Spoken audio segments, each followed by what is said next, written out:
terbaru. Belasan influencer diboyong ke IKN buat menengok kondisi terkini pembangunan di sana. Bukannya ngajak media atau warga setempat, buka ibu kota kayak kawan. Upaya ini dilakukan katanya sih sebagai bentuk transparansi publik. Masalahnya gini, pembangunan IKN sendiri udah banyak masalahnya. Mulai dari perampasan wilayah masyarakat adat, kerusakan lingkungan, alokasi anggaran, prosesnya buru-buru banget. Banyak nggak sih? Mau tidak mau nanti mungkin terusir dengan sendirinya. Seperti di sana kan sudah beberapa rumah itu yang positif kena. Kalau emang ingin mengusahakan transparansi bagi publik, kenapa poin-poin tadi gak diluruskan aja? Yang ada malah influencer ini diajak jalan-jalan keliling lihat kemajuan proses pembangunan di sana. Kesan para influencer tentang IKN yang akhirnya diunggah untuk dilihat ribuan followers mereka ketebak sih ya. Responnya positif, pembangunannya diacungi jempol, bahkan disebut sebagai kebanggaan yang monumental. Nah, mari kita bahas apa bahayanya kalau influencer lebih sering dilibatkan pemerintah untuk meneruskan substansi bermuatan politik dibanding media. Tapi sebelum itu akan ada poin pembahasan mengenai seberapa berpengaruhnya si influencer-influencer ini. Gak lupa juga, apa sih yang kita bisa lakukan sebagai warga untuk merespon kondisi ini? Kita mulai dengan membahas pengaruh influencer dalam menggaungkan suatu pesan, khususnya dalam konteks politik. Reuters Institute Digital News Report menemukan bahwa anak-anak muda di berbagai negara lebih banyak mengonsumsi berita dari influencer dibanding jurnalis, terutama influencer yang aktif di platform TikTok, Instagram, dan Snapchat. Artinya, influencer dianggap kredibel untuk membahas informasi yang sifatnya faktual, informasi yang bukan opini deh. Artinya lagi, influencer telah mengantongi kepercayaan publik dan pemerintah kita menyadari hal ini. Butuh bukti. Kita bisa lihat dari anggaran belanja pemerintah untuk aktivitas digital. Laporan Indonesia Corruption Watch pernah menyelidiki layanan pengadaan secara elektronik di 34 kementerian dan non-kementerian. Hasilnya, jumlah belanjanya nggak tanggung-tanggung. Selama 2014 sampai 2020, pemerintah telah menggelontorkan uang senilai 1,29 triliun rupiah untuk aktivitas digital dan 90,45 miliar untuk beriklan di platform influencer. Kalau kita kembali lagi pada influencer yang diumpamakan sebagai papan iklan, akan mudah bagi kita untuk beranggapan nggak ada yang salah sih dengan hal ini.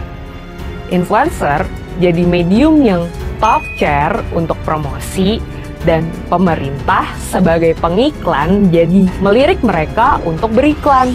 Tapi berhubung yang diiklankan itu memiliki substansi politik, hal ini jadi nggak sesimpel itu sih. Ini saatnya kita masuk ke pembahasan kedua, soal mengapa kalau influencer lebih dipercaya dibanding media bisa berujung petaka. Influencer dipercaya apapun yang dipromosikannya, jadi ikut-ikutan kita coba. Ya palingan kita jadi tambah banyak pengen punya barang ini itu aja nggak sih?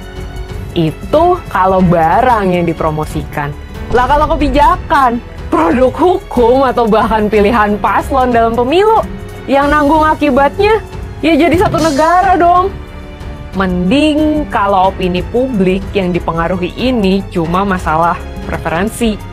Tapi kalau udah sampai mengaburkan poin penting dari kebijakan problematik, membangun citra positif dari penjahat demokrasi, fatal nggak sih? Ya ini bukan cuma soal selera atau perbaikan kualitas hidup seseorang. Opini publik dalam politik memengaruhi hajat hidup orang banyak. Ini kenapa semakin dipercayanya influencer oleh pemerintah, nasib kita yang jadi taruhannya. Ditambah lagi, model bisnis endorse influencer berpusat pada perorangan, beda sama media. Proses pertimbangan influencer untuk bekerja sama dengan pemerintah biasanya bersandar pada kompas moral satu orang, atau bergantung pada iming-iming besaran nilai proyek. Ya, bisa dibilang lebih mudah disetir gitu nggak sih? Media kita hari ini juga banyak dimiliki atau dikepalai oleh orang-orang yang punya kepentingan politik sih. Tapi seenggaknya lebih ada pagar-pagarnya, ada proses verifikasi informasi yang berlapis, kode etik yang harus dipatuhi, dan prosedur organisasi. Hal-hal yang membuat media jadi lebih dipercaya ini memang lebih berisiko menjadi bumerang bagi pemerintah. Akhirnya jalan pintaslah yang dipilih. Ya apalagi kalau bukan bekerja sama dengan influencer.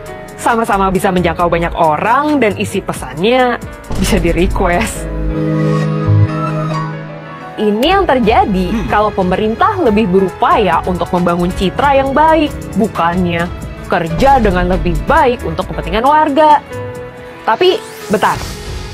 Masih ada yang bisa kita lakukan. Kalau dulu, bad news is good news bagi media. Alias, semakin buruk sebuah berita, semakin rame tuh beritanya.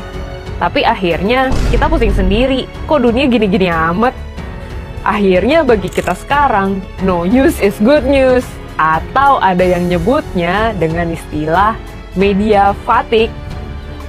Kita jadi menghindar dari ruang-ruang yang sesak dengan berita-berita buruk, lalu berlama-lama di platform yang isinya hiburan. Padahal, di platform-platform itu juga ada berita atau pesan sponsor dari pemerintah. Cuma emang dibalut secara lebih menyenangkan aja dan organik. Dan persis di situ kita kegocek. Kita enggan membaca berita dari sumber yang terpercaya demi menjaga kewarasan. Nah, tapi itu malah bikin influencer dengan pesan titipan yang diuntungkan. Secara kemasan, kita melihat penyampai pesannya adalah orang yang mirip dengan kita, sama-sama warga, tanpa sadar kalau kita sedang disuguhi peristiwa yang perlu disaring kebenarannya. Jadinya sangat mungkin kita manut-manut aja gitu. Di lini masa, mudah juga nih bagi kita untuk merasa aman dari kericuhan yang terpampang di media. Nah, dari situ akhirnya kita lengah. Rasa lelah atau bahkan muak dengan kondisi demokrasi dalam negeri atau kengerian yang terjadi di belahan dunia lain. Valid sih, tapi kita perlu kurangi menghindar karena itu bukan solusi. Toh platform-platform alternatif yang jadi tempat pelarian kita seperti media sosial seringkali nggak steril-steril amat juga dari pesan-pesan terselubung ini. Jadi lebih baik sekalian aja kita secara aktif terus memantau perkembangan dunia ini nggak sih? Sekalian kita cari informasi dari sumber yang terpercaya. Emang sih kemarahan akan yang zolim sangat mungkin muncul, tapi kemarahan ini perlu kita jaga karena ia punya pesan di baliknya. Kemarahan kita jadi penunjuk soal apa yang penting bagi kita. Kita juga udah sepantasnya marah karena kita tahu kita pantas punya pemerintah yang lebih baik.